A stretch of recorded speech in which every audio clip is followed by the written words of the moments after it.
Coming to you from the greatest city in the world, this is the #1 showbiz podcast. It's Talk for Two. Here's your host, Matt Bailey. Thank you, Gary, and welcome in, everybody, to another episode of Talk for Two. And thank you to our season sponsors, Axtel Expressions and the Tangent Band Network. Axtel.com. Axtel Expressions has amazing, amazing products. And, of course, TangentBandNetwork.com has over 100 podcasts, hours and hours of media for you to listen to. So if you like this show, I know you're going to love everything else Mark Bogner has to offer. Now, today is a day of controversy here on Talk for Two. As many of you know, especially if you've been with us since the beginning, our show got its start in the variety arts community. And when I announced our next guest in some magic-related groups on Facebook, the reaction toward him was as divided as it has always been among both professional and amateur magicians. Val Valentino angered many in the magic community by revealing some of magic's biggest secrets as the masked magician on Fox's TV series, Breaking the Magician's Code. Though he committed magic's cardinal sin, several stood by him and even appreciated the exposure the series was giving to the art of magic. I decided, because I'm very, very curious, I have a lot of questions, and this show does not discriminate, that I wanted to get to the heart of Val Valentino, but do it a little differently, respectfully. Find out who this man is, why he did it, the man behind the mask, if you will. The magicians that dislike what he has done have a right to feel hurt. I'm a brother, I get it. I'm a performer. But we must remember that Valentino is a person with emotions himself. I wanted to know the things nobody has ever cared to ask him, especially not magicians. Who was Val before the mask? And how did he cope with the backlash that followed the original special in the late 90s? I asked him point blank towards the end of the interview, how did you deal with being ostracized by some pretty big-name magicians? Now, he knew that Fox was going to do it with or without him, or even without a magician. And he wanted to make sure the magic was handled properly. Val even talks candidly about getting the producers to change up some of the methods to something, in his words, a bit more silly. As for me, a magician myself, I admit fully in the interview that I watched Breaking the Magician's Code as a kid, and I have since rediscovered it on Netflix. Yes, I am giving it that plug that you can go watch it, because it inspired me to think differently about magic. And I know several magicians in my generation that feel the same way. In a recent interview I did with Jason Havey on his podcast, Spinning Logic, I talk about how I feel that the code doesn't exist anymore.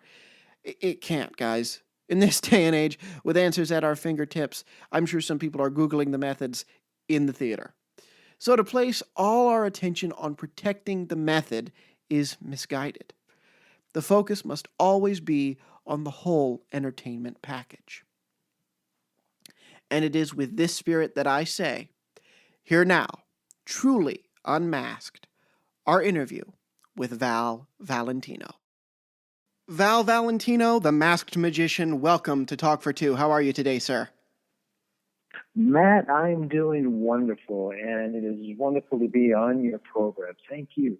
Well, thank you for doing this. This is going to be fun. I want to begin at the beginning like I always do with all of my guests. How did you get started in magic? I got started in magic at a very, very young age. About as far back as I can remember, it started around when I was 5 years old. So I've been doing it a very long time. That's great. Yeah, I was reading about that. I think it was a cup and ball trick, one of those ball and vase things, right? You saw that? Oh yeah, that was like my first real magic trick at the age of 5. It was a ball and vase trick. Yeah. Where were some of your first performances? Did you do neighborhood birthday parties? How did you become a performer in magic? Well, I had the dream as far back as I can remember, and I believe a lot in creative visualization. So I did a lot of that when I was very young. I grew up in a broken home, no father. So my mother raised my brother and myself. Wow. And I had a lot of free time. Yeah. So I used to invent and create all of my own stuff before I even knew what magic really was. And it's about all I've ever done is magic. Yeah. When did you, now you were not born Val Valentino. What was your name at birth? Your legal name? It was Leonard R. Montana. And I legally changed it when I was around 18, 19 years old, something like that, to Val Valentino. Wow. What was the, where did you come up with that name? That's such a clever magician name. It was a couple things. See, I always felt that my father's name was my father's name. It wasn't really my name. Mm-hmm. Sometimes I would use my middle name. And then I realized that my life path was going to be in entertainment. And then it's also part of the family name, mm-hmm. Valentino. And I just took that name on, kind of like as a show business name, Valentino, and then it just stuck. And friends were just starting to call me Val, and then it just evolved, and the name fit the character. It felt like it was my name, so I adopted it. You talk about character, very interesting there. Let me ask you, of course, we all know about the masked magician character, but as a performer, what would you say your character was outside of the masked magician when you were performing as a magician? Val Valentino is a magician with elegance, maybe a little charm. Those are my motivations.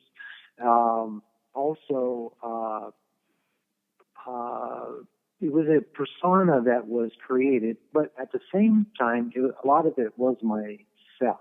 Mm-hmm. So, yes, it very much is a character. Yeah. Now, I want to talk about one thing in particular that I was reading about. I don't know how many years into your career you did this, but this seems interesting to talk about. You performed for a circuit called the Unified School System, doing shows for, I think, over 1 million children. Can you tell us about that experience? Yes, I can. I'll add a little more to that. Please. When all through junior high school, I was a theater arts major. Mm-hmm. To me, this was a way to achieve my dreams. So, in the 11th grade, the last day, our drama teacher, the kids that were, left, yeah, because it was seniors didn't go on the last day, and so there was just a few of us there. And the teacher had a heart-to-heart talk with us, telling us that although we were all very good at theater arts and very professional and trained all these years, that we should all really think about getting a real job. Yeah. That the chances of anyone making it in entertainment was such a long shot, not to take it seriously, find a real job. And basically, it crushed my dreams really, really bad. Yeah. So I really took it to heart. I know she didn't mean bad or anything, and I have full forgiveness for her, but it did crush me at the time. And on my senior year, I stopped doing magic. I just stopped. I actually felt like I was not living anymore. It took me a while to process what she was telling me. So I got a job at a school in Los Angeles, and they put me in the media department, which would, videotape programs and things for the school functions and things. And they had a program that came through the LA City Unified School District called ICAP, the Intercultural Awareness Program. And out of a moment of inspiration, I told the principal of the school that I wanted to know more about the program. Then I explained my history as a magician.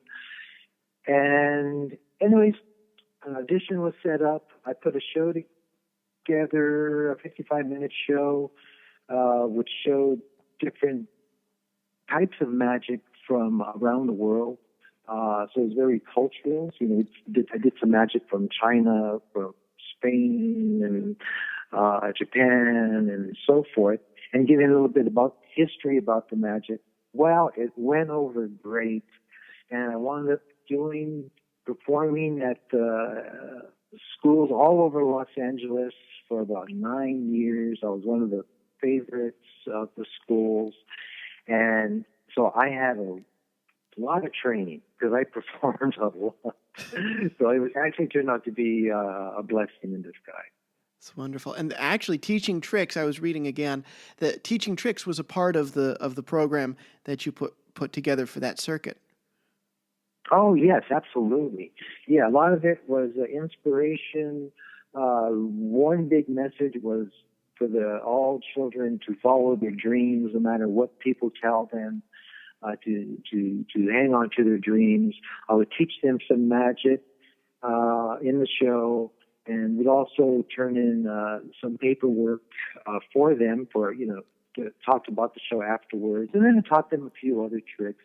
And it was just, sharing the magic, getting the kids interested, and most of all, for them to believe in themselves. That's what my motivation was. That's wonderful.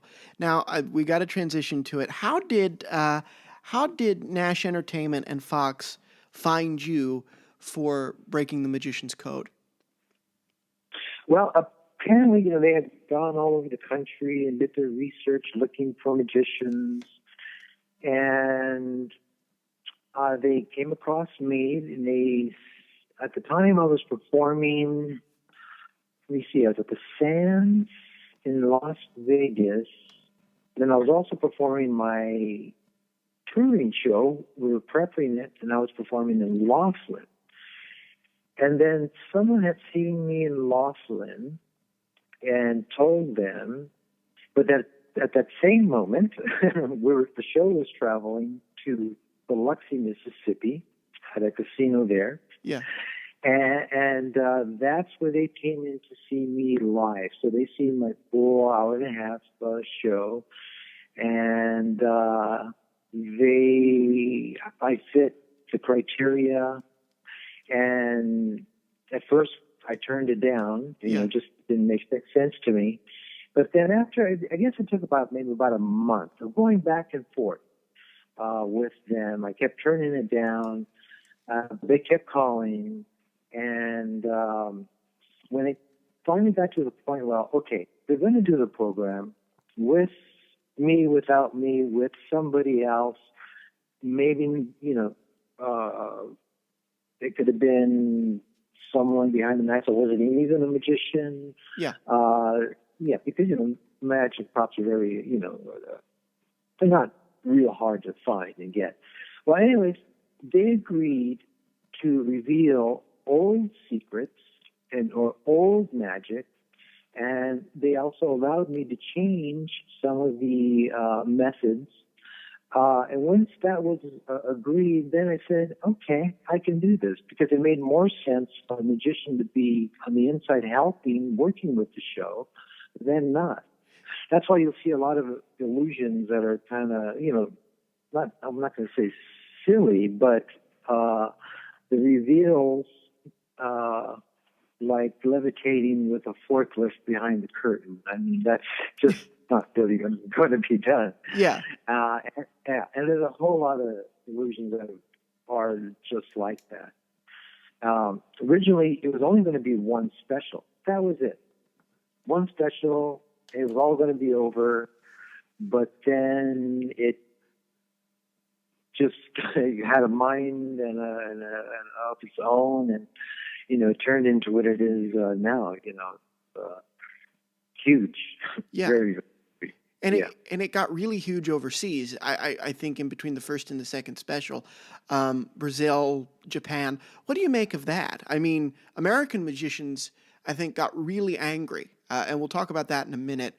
But one thing I find interesting is that in Japan, you were doing so many television appearances with The Mask and overseas. What do you make of that disconnect between how American audiences, Western audiences reacted to it, and Eastern audiences reacted to the show? Oh, okay. Well, first of all, it is a show. That's all it was, is a show. And Fox had got their PR department, and they came up with a strategy of, there's a magician revealing the magic, and he's receiving death threats, and so on and so forth.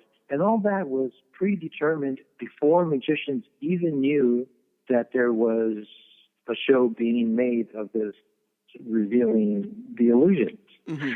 So when the first press release came out, it was already saying that we were receiving death threats, and it was hiding, it was this and that. But magicians didn't even know yet. So the magicians in the U.S.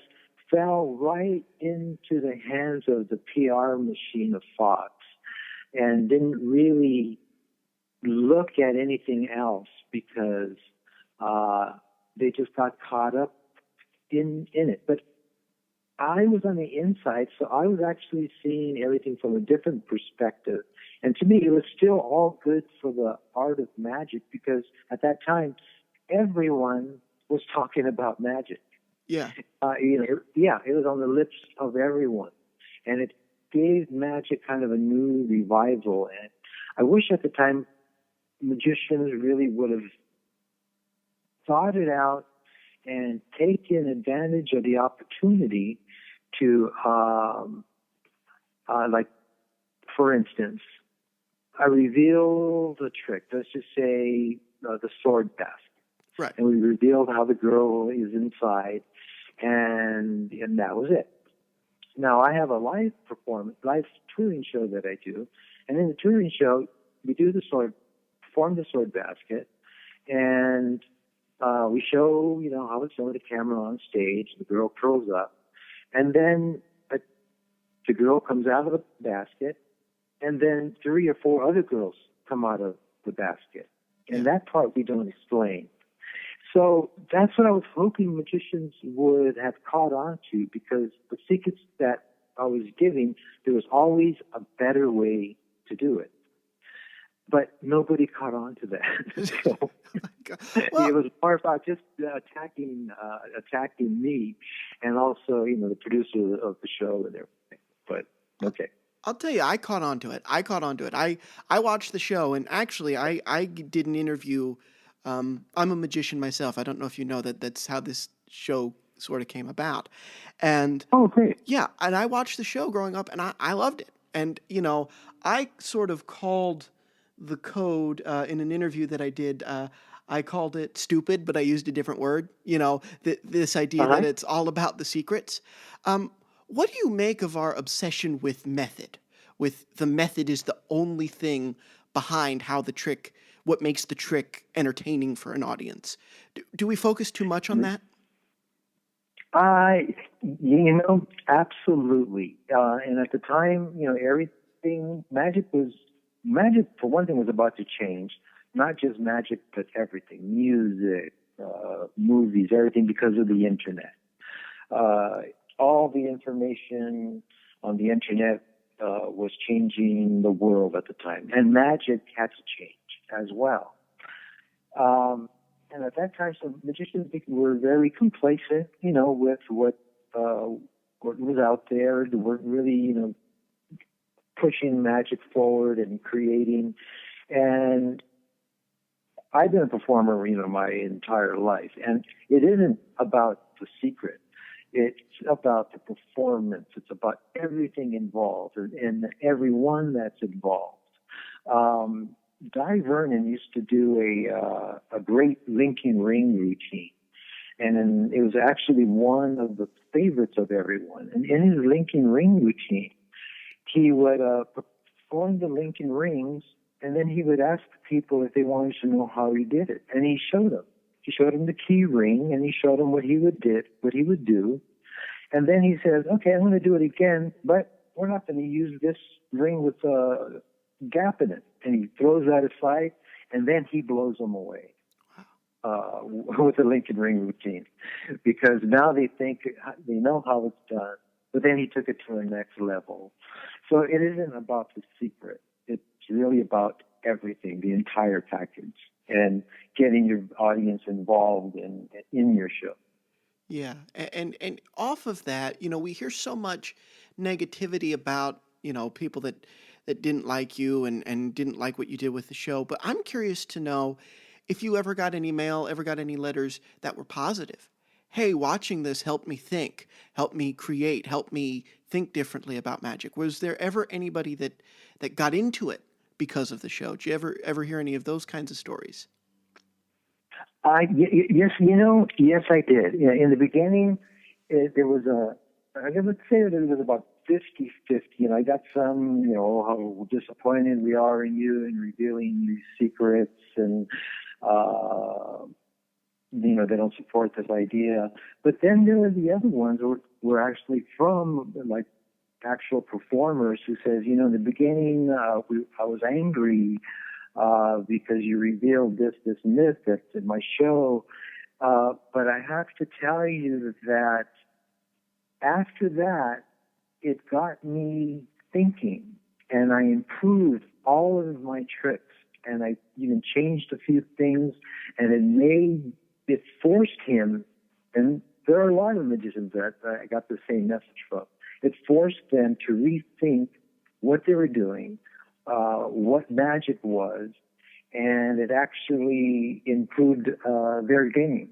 So some magicians, or I should say a lot of magicians, did get it. But there are also the ones that, they had a few moments of fame because they were interviewing magicians at the time. So if they talked bad about me, they were TV. There were wonderful magicians like Lance Burton who never said a bad thing. He says, we support you, Val. We understand what you're doing. And, he went like on hard copy and talked about that. So it was about a 50-50 split, I would guess, in the beginning. Yeah. It's interesting to me. I don't know if you perform as Val Valentino much anymore, or if it's all about, or if you're all about the character these days. But I am curious. In the beginning, how did your work on the show affect you going out and doing stage shows yourself? What did you change about the Val Valentino act coming back off that first special? Oh well, yeah. That whole time it was really, really crazy, because it was like, I think even Lance had said that it's like if magicians lost their minds. And, so magicians were, I don't know, they were like throwing lawsuits. They were trying to stop exposure, which in my mind was great. Because one of the many things that we learned by having the specials out was the legal side of it. Mm-hmm. Magicians' secrets were not protected, and still are not protected. I know we're working on that a little bit, but it was the first time that there was a realization, oh shoot, nobody's paying attention and nobody's protecting the art. Mm-hmm. Should they be? So you can put. Should the secrets be protected? Should more stuff be patentable than sort of is right now in terms of secrets? Yeah, well, that was one of the things that everyone was learning. And I know there are some efforts, like in China, they're trying to get it where the illusions can be patented and preserved. But then again, there's always that fine line. You change a few things and now it's something else. But it's really, really difficult to patent an illusion. Because, yeah. Mm-hmm. Yeah. Now, there is one question I want to ask you, because, again, I think sometimes people are quick to dismiss you as a person because of some things that happen. And if I may get a little personal, and again, if you don't want to answer this, we'll cut it out. How have you coped with the side of magic, the magicians that have ostracized you? How have you coped with that? Okay, how did I cope with the magicians ostracizing me? Yeah. Well, one. Okay, for one thing, somehow I had the vision that this was going to be huge for magic in the long run for many reasons. Mm-hmm. One of them, just like finding out the legal aspects about our craft and how, the patenting of illusions. Another thing is how magicians from all over the world all of a sudden became kind of united, and they were talking about this one subject, and that was beautiful. Mm-hmm. Instead of all these different organizations doing their own thing, there was actually some real things happening, some real talk going on. So from my gut feeling and from my heart, I knew that, and I knew it would take time, that in the long run, magicians would see the good that came out of the project, because they were going on, public TV and then all the Entertainment Tonight and all the magazines saying that magic was ruined. I've ruined magic forever, and magic is over, and people's careers are going to be gone. Nobody's going to want to see magic anymore. When the complete opposite has happened, Yeah. It inspired new generations of magic. And one of the great things is magic is accepted now in places where it wasn't accepted before, like Indonesia. It's a heavy Muslim country, and they see magic as real witchcraft. They didn't distinguish it as an art form. But then after the shows aired, they were educated, and it was like, oh, this is an art form. So now magic is huge in Indonesia and the Asian countries. China, magic is only about 7 years old there now. It's been accepted just 7 years ago. Yeah. Wow, that's for the very same reasons too. So now magic is now accepted as an art form alongside with ballet and music and everything else. And there's schools of magic, it's in universities, and that's amazing to me. And the one I'm working on right now is the Middle East, co-authoring a book with Media Spark Books. It's on the history of magic, but it's mainly to show the difference between witchcraft, which they still believe magic is, and the art of magic. So, it's only been a couple years now that magicians are actually able to perform in certain places in the Middle East. There was one magician years back that he was executed for doing park tricks in the street. And so that was horrible. So that's been a big mission of mine, is changing the consciousness of countries like this. And this has been ongoing, and we've made huge strides everywhere. So it's been great for magic. That's incredible. Off of that, I know there was a 13-episode run in 2009, and actually I want to say that both seasons, the first 5 specials and then the, which, were you involved in that weird 5th one where the mask was different? And was No, yeah, because on the 4th special, like I mentioned, it was only going to be one special. That was it. It was going to be over. Yeah. And then it went to 2, then to 3, and then to 4. And for me, I had done my part. Mm-hmm. So I figured, all right, if I remove my mask, it'll be over. My job is done. It'll be over for me. So I removed the mask. So then they went ahead and the Fox did a 5th special. So I was not involved in that at all. I was out. I was out of that completely by then. But because the character and the masked magician and also Val Valentino, everyone knew, who I was, who the character was, and they didn't accept the other character. It's kind of like, like I was there kind of first, and that's everything after that's a copy. Yeah, you established it. Yeah. Yeah, exactly. And so that's what happened with that. So then when it came down to doing the series, they were all actually already in pre-production, and then they approached me. I guess somewhere down the line they said, no, they have to get me back. So I agreed to do it, but that was like pretty much the last, because now it was changed, like I was talking about changing the consciousness of magic in other countries, and so much other work I've been doing and needed to do.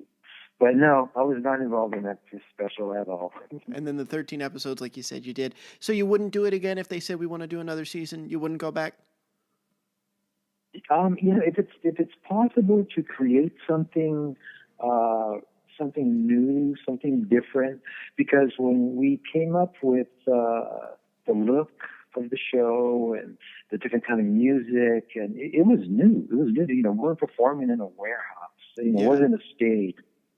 Their idea was an executioner outfit and on the Las Vegas stage, revealing, how each trick is done. And it was like, no, we could do so much more. And we wound up creating this actually beautiful show that was compelling and just kind of draws you in. And it was the look and the different kind of music and the mask. The mask itself is really cool. The mask, and it made magicians think, and hey, we could do something different. So if something like that comes along, and if they would agree to create something different, that I would be interested in that. That would be exciting. As long as it's good for magic and it keeps the word magic on people's lips and minds, we magicians win. That's wonderful. And speaking of magic, what is next for Val Valentino? Well, you talk a little bit, maybe here's where you want to talk a little bit more about that mission internationally, but where are you performing? What are you doing now that the show's off and you're back to the touring life? Well, I do a lot of personal appearances. I have a touring show. However, I've coming to a point where my priorities are changing. And so what I'm mainly focusing on now is, how can I say this? Giving back to the public, giving back to where I grew up.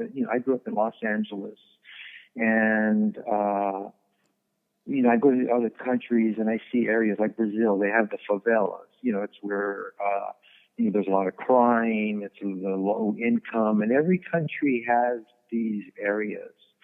So I personally am financing with my own money so it can be free to young people, and I'm targeting like junior high and high school students, and basically I'm using magic as a vehicle to reach them. So I'm going to teach them magic. They'll even receive certificates and actually become like a magician, but it's going to be free to the communities.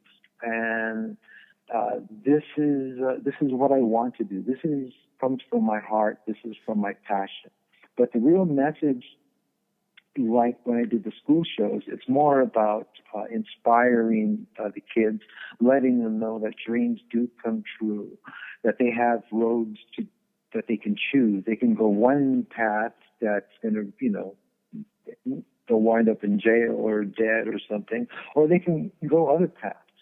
And so that is my big project at this time. That's wonderful. That I'm working on. That's really cool. And my last question for you, I know we said we'd try to keep this in around a half hour. My last question for you is, and I never let my guests go without this question, what is your advice for somebody listening, somebody watching Breaking the Magician's Code, that wants to get into magic? What is your advice for people that want to make magic a career? My advice is, let's see, would be number of things. One is, of course, education. Learn as much about magic as you can.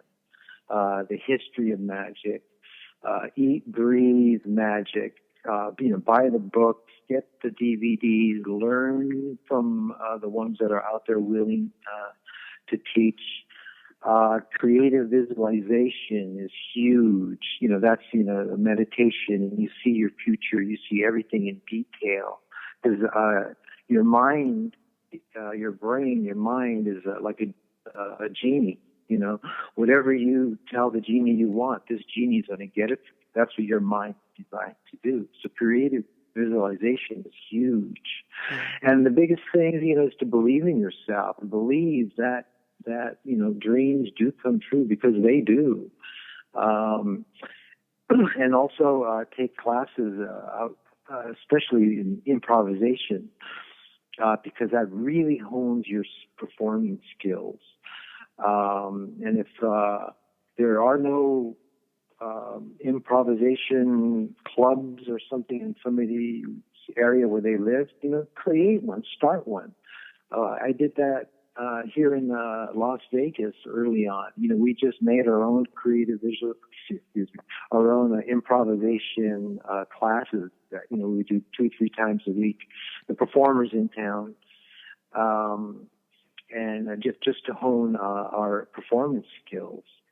And so, believe in oneself is a big one. Believe in oneself. Well, Val Valentino, thank you so much for your time here today.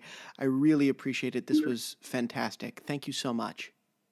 Matt, thank you very much, and continued success to you, my friend.